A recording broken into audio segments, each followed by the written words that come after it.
Hey, what is up guys? This is Malfeasance and this is what Malfeasance can do to a Master Champion. Absolutely melted. After the changes to Malfeasance as well as the mid-season damage buffs to hand cannons, it only felt right to update my favorite Lucky Pants build that I use in Grandmasters every season.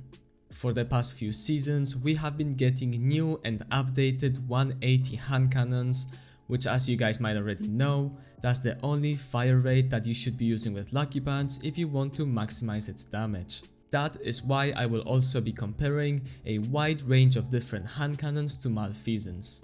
But let's start with the question of the century, Stasis or Void for Lucky Pants. In my personal opinion, Void has the advantage here. The main reason why people combine Lucky Pants with Stasis is because of the fragment Whisper of Rending that buffs up your primary ammo weapon damage by 40% against frozen targets.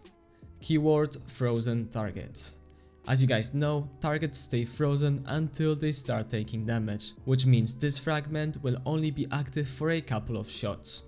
On the other hand, we have Void with Lucky Pants that offers you a 15% permanent debuff that you can apply with your grenade and smoke bomb.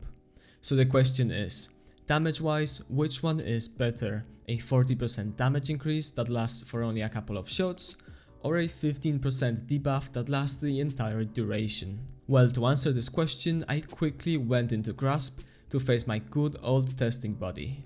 I shot a full mag of Malfeasance and Stasis would usually come out to be around 130 to 140,000, whereas Void was anywhere between 150 and 180,000, showing that a 15% debuff was indeed better, not only because it gave you higher damage, but also because it boosts everyone else's damage as well, whereas Stasis only boosts your own damage.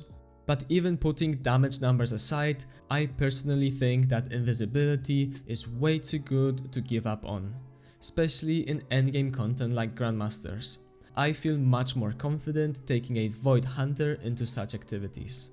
However, this doesn't mean that Stasis is bad, because if you are freezing barrier champions, then that Dusker grenade can actually come in very handy, as you most likely won't have to deal with their barrier. Another cool thing about Stasis is that the fragment Whisper of Impetus automatically reloads all your weapons when you hit a target with your melee ability. This can come in handy in very specific combos. At the end of the day, there's nothing wrong with using Lucky Pants with Stasis, but I just wanted to show you the differences so you guys have an easier time deciding which one to play. Now that we have covered the subclasses, let's move on to the actual hand cannons. Everyone knows Malfeasance, extremely good 180 hand cannon that deals bonus damage to taken enemies as well as enemies hit by a Wither Horde. It also comes with intrinsic unstoppable rounds, meaning that you have that champion completely covered.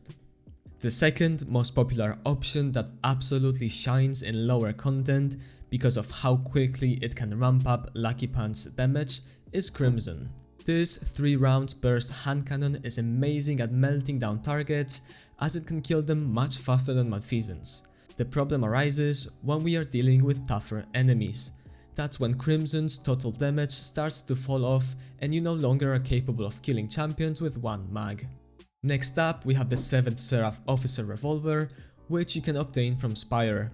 It rolls with some really good perks like Reconstruction or 4th Time to Charm with Vorpal. Another good hand cannon that can actually take advantage of volatile rounds this season is the Aikilos 3.0, which rolls with perks like Triple Tap with Frenzy, Focus Fury and even Golden Tricorn if you want that 50% damage boost. Keep in mind that this hand cannon is craftable, so you can get the enhanced perks on it. Alright, now that we have covered the hand cannons, let me quickly explain how Lucky Pants work and then I'll show you the aspects, fragments and mods that we are going to be using with this build. In order to make Lucky Pants work, you need to pull out a fully loaded hand cannon. If your hand cannon is missing a single bullet, the exotic will not work. Keep in mind that your subclass also has to be matching the energy type of the hand cannon. So if you're using a kinetic hand cannon, you can use any subclass, but if you're using a void hand cannon, you also have to use a void subclass. Once you make sure that your hand cannon is fully loaded, you just have to swap to it, or you can even pull out your ghost. This also counts as holstering, so it will activate Lucky Pants. Once you pull out your hand cannon, you will see a perk called Illegally Modded Holster appear, and you will also notice that every time you shoot a target, you get an increasing damage boost, which goes all the way to 10 stacks. This entire boost only lasts for 6 seconds, so you have to constantly fire your weapon in order to make the most out of it. Once the buff is gone, you will get an out of luck debuff that prevents you from using Lucky Pants again for the next 10 seconds. Now, before we get any deeper, I want to give a quick shout out to Apex Gaming PCs, which I have worked with to make my own personal PC line, which is now available for you guys to check out. You can customize the PCs as you please, and remember, you can also use my discount code TREY for up to $250 discount. Now, let's move on to the aspects, fragments and mods. When it comes to the artifact, you don't really need any mods from here. However, if you're using the iKilos 3.0 hand cannon, the Void one, you might want to get authorized mods Void, Volatile Flow, and even Void Weapon Channeling for that extra free weapon damage. For our aspects, we are using Trapper's Ambush, which is going to allow you to use your Smoke Bomb as a quick full ability. That's going to spend your melee and is going to make you and your allies invisible. Then we are using Vanishing Step, that way you can also go invisible whenever you dodge. Next up we have Echo of Undermining for that weaken on your grenade. We have Echo of Persistence, that way our invisibility and Devour can last longer. And finally Echo of Starvation, so we can actually get Devour whenever we pick up an Orb of Power. Mod wise, we are starting with Heavy Ammo Finder, that way you have higher chances of dropping heavy ammo. Next up we have Ashes to Assets, which you can easily swap for anything else if you don't need it. And finally Kinetic Siphon, which you can also swap depending on what weapon you're using. If you're using a Void weapon to generate orbs, then make sure to switch this out for a Void Siphon. On our gauntlets we have Font of Focus, which is going to give us 3 extra tiers of discipline as long as we have stacks of armor charge. Then we have Focusing Strike and Bolster Detonation, that way we get our class ability faster, our dodge, whenever we hit enemies with our grenades and our melee. On our chestplate we are using triple resist mods to make sure that you don't die. On our leg armor we are using triple kinetic weapon surges. If you're using a Void hand cannon like the iKilos, make sure you switch these out for Void weapon surges. Finally, on our class item, our cloak, we are using Time Dilation, which is going to extend the decay of armor charges. We are also pairing this up with Font of Restoration for those 3 extra tiers of recovery. And Utility Kickstart, that way we can get our dodge even faster.